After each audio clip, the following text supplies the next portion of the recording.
A while back, I considered the viability of Skyrim's poorest hold in Morthal, and I somewhat discussed the uncertainty of the other three minor holds. As a result, we came to the conclusion that Falkreath and Dawnstar were likely the safest, then Winterhold, and then at last Morthal. But this video is intended on really analyzing Winterhold's status in the future of Skyrim, kind of like how I did with Morthal, because when I got to thinking about it, Winterhold doesn't really fare that much better than Morthal. The only reason it tends to stick out a bit more is because it has the College of Winterhold, so that's why I decided to make this video. To start, we should look at Winterhold's current status. As we know, there isn't much to the city itself. It's likely at least a little bit bigger than what we can see due to the limitations of the engine and game in the Elder Scrolls V Skyrim, but nonetheless, it seems that the Great Collapse has thoroughly sacked the city. This, as a result, has left a large divide between the city and the College of Winterhold, which remains untouched by the disaster. However, the Great Collapse happened in 122 of the Fourth Era, 79 years prior to when we see the city itself, yet nothing has seemed to change, or at least seemed to have changed, since its first collapse. Jarl Valdemar, who ruled the city at the time of the collapse itself, cycled the blame to the college, and the feeling is currently met in 201 of the Fourth Era, as Jarl Corir seems to hold the same opinion. Now, Jarl Corir is infuriating. He seeks to rebuild the college, and yet will refuse to do anything about it, and at the end of the day, does nothing but blame the college. You can hear it in his ambient dialogue, you can hear it in his dialogue towards the player. He's just very antagonistic towards the college in itself. The only job he'll actually offer anyone to accomplish, basically the player, is to find the Helm of Winterhold, and this is only to increase his own respectability or reputation amongst the other Jarls, because he thinks that the other Jarls are making fun of him. Now, this in itself is a terrible flaw. He's caring more about his own reputation amongst other Jarls rather than the city itself, and that is only one of a few things that bother me about Corir. But it's not just him. The inefficiency of Winterhold's leaders are worthy of note, as the city still remains a shadow of itself. Corir himself has no evidence that the college had anything to do with the Great Collapse, and yet will sit there and be dead convinced that it was the college. There's no evidence, and instead of investigating, he'll whine and complain, and basically just bark attitude at the college. I really don't like Corir, because all he does is bitch about the college. In fact, if he's exiled, the innkeeper Dagger will actually mention his happiness to be rid of him. So, despite Corir claiming he has the opinions of the people, doesn't really seem like that. However, it is also worthy of note that there's also, like, I don't know, 15 people in the Elder Scrolls V Skyrim, so at least in Winterhold, so we'll just go over that. But what's left to increase the importance of Winterhold, or perhaps increase its value, right? To start, I firmly believe that an Imperial Jarl would be way more of the benefit here. And the Imperial Jarl in this case will be Kralder. And he actually actively wants to benefit the city and improve the city and work with the college. And yet it is unknown of whether or not he'll do this, if he's even in charge, or if he becomes in charge, if he'll do it, or if he'll just be like Corir. We don't know, so I'm not going to really count too much into that. There aren't many assets or resources in the region either. There is Whistling Mine, which is a small iron mine that produces some ore, and then there's Fort Kostov to protect the region, and then of course we have the college itself, which is basically the only reason I think this settlement hasn't been abandoned. There's also the cultural importance of Winterhold. It was once Skyrim's capital, and does probably hold somewhat of a historical value to it. Even though it's kind of gone, it still represents that Nordic tradition, which is kind of important for when we get into the theory a bit more here. So all of this can be used into revitalizing Winterhold, and this video is going to be intended on basically talking about what can be done to improve Winterhold if it ever does. Because obviously I think the only thing that's keeping Winterhold alive is the college. Let's be real, it's the only worthy thing in the region itself. There's not much there at all. So this whole video is going to be analyzing the basic steps you need to building a settlement and a civilization in an area. You need soldiers and people, manpower. you need resources, and you need money. Those are the three basic things to get any settlement off the ground. Obviously, you need food as well. In Skyrim, there isn't too many farms to suggest it could support a large population. So for this, I'm going to just kind of assume that the farms exist, because let's be real, there's like probably 20 farms in all of the game. I didn't count. I just pulled a random number out of my head.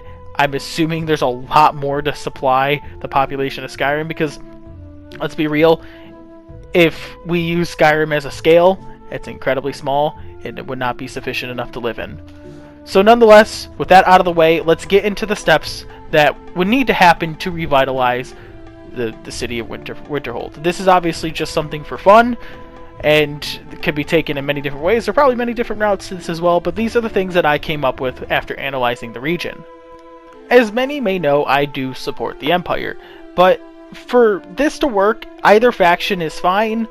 Again, I do think Career is a terrible option, because we do know he is already inefficient at ruling, so it really doesn't matter which faction is in charge, just so long as Career is not in charge. I can't say anything about Kralder, because we don't really know how he would rule, so let's just assume regardless who wins the Civil War, we have a Jarl who wants to change things. Just for this. Step 1. Rebuild relationships with the college. Pledge to work with them and to help Winterhold, and maybe even offer protection while they study at Sarathal more. Yeah, the studies may have somewhat concluded at Sarathal after the whole Winterhold arc the College of Winterhold arc has ended. However, they likely probably still have some studies to do there. This will come in later, don't worry. I don't think that the college would just stop studying just because they found one artifact. I do believe there is some significance there and worthy of note.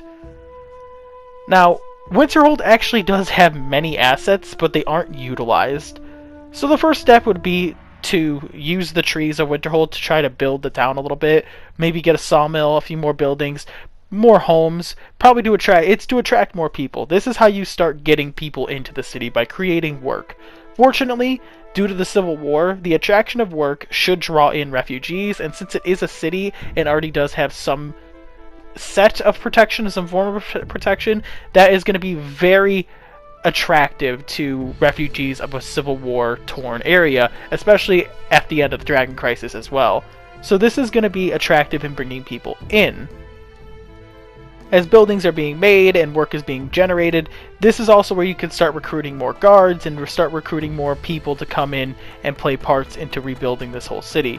Team up with whoever's in charge in terms of the faction, whether it be the legate on the Empire side or it be the, I don't know, they have different titles, but whether it be the leader or the general of the Stormcloak side, to then go and take Snowpoint Beacon from the bandits who reside there. It's just a simple tower, and it's very small, and the reason why is because this is going to be a staging ground for the next step. Use Snowpoint Beacon to then attack Fort Fellhammer. It's also occupied by bandits, but why are you doing this? Why even focus on the fort?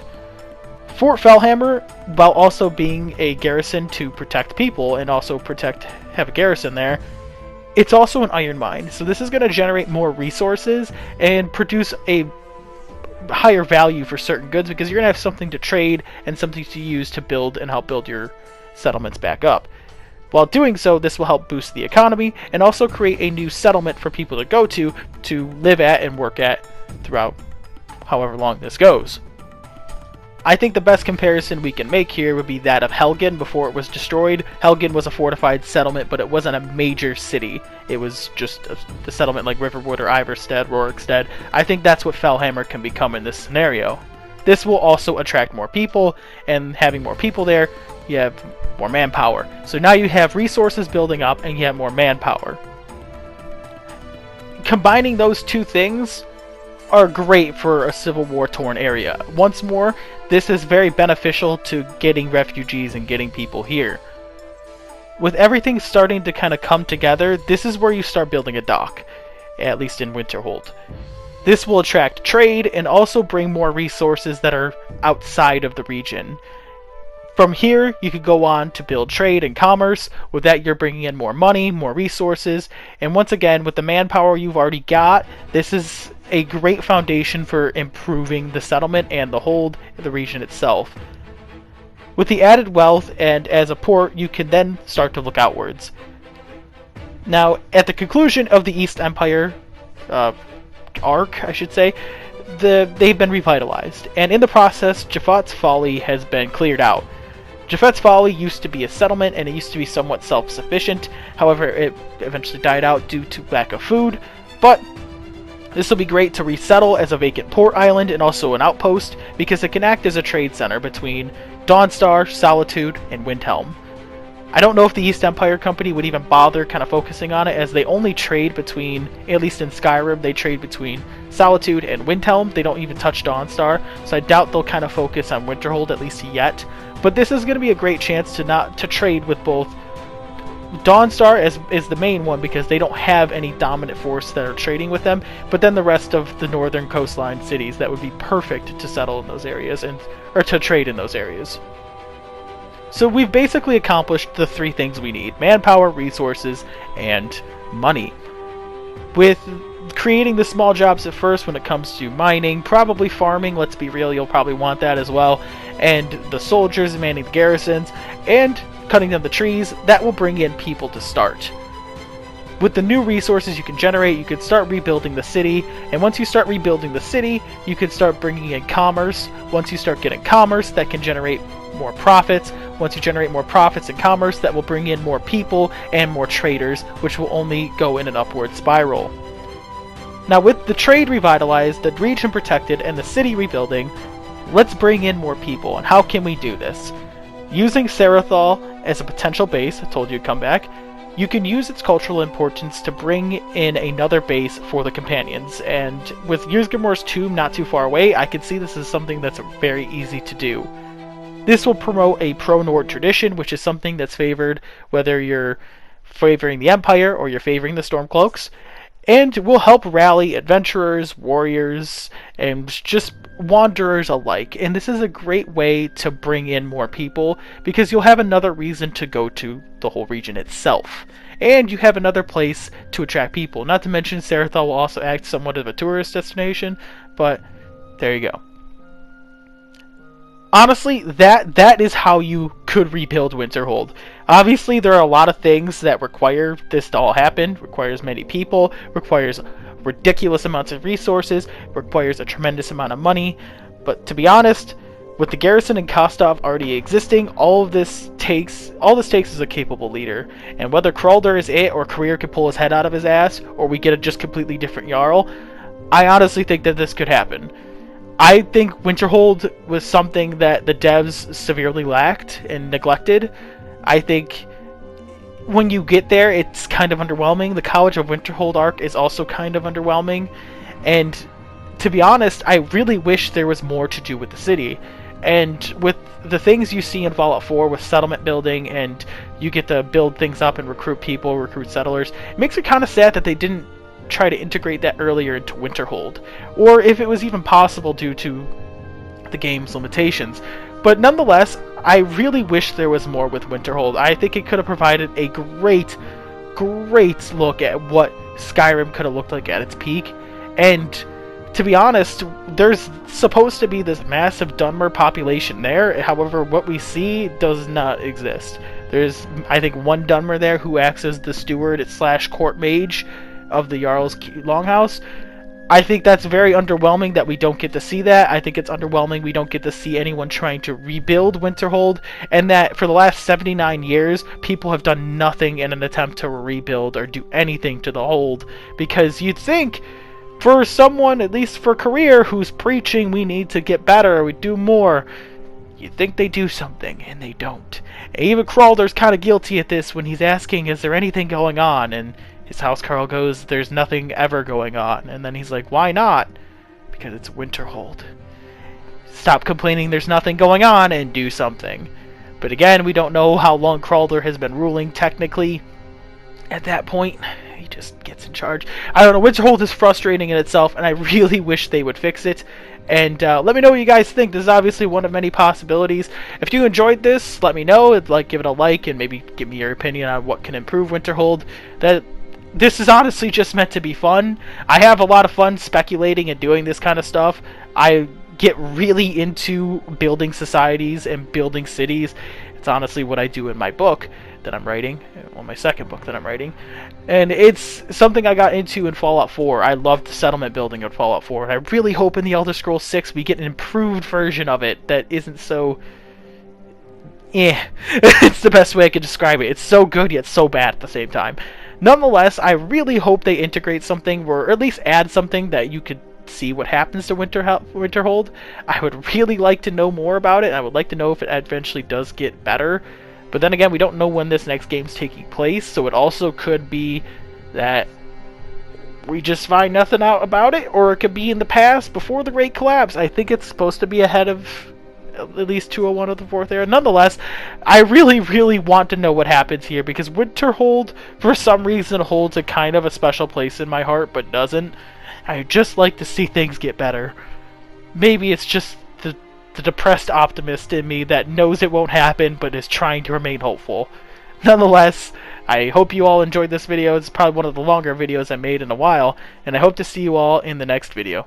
Peace. If you enjoyed, please like this video because it really lets me know you're enjoying this content.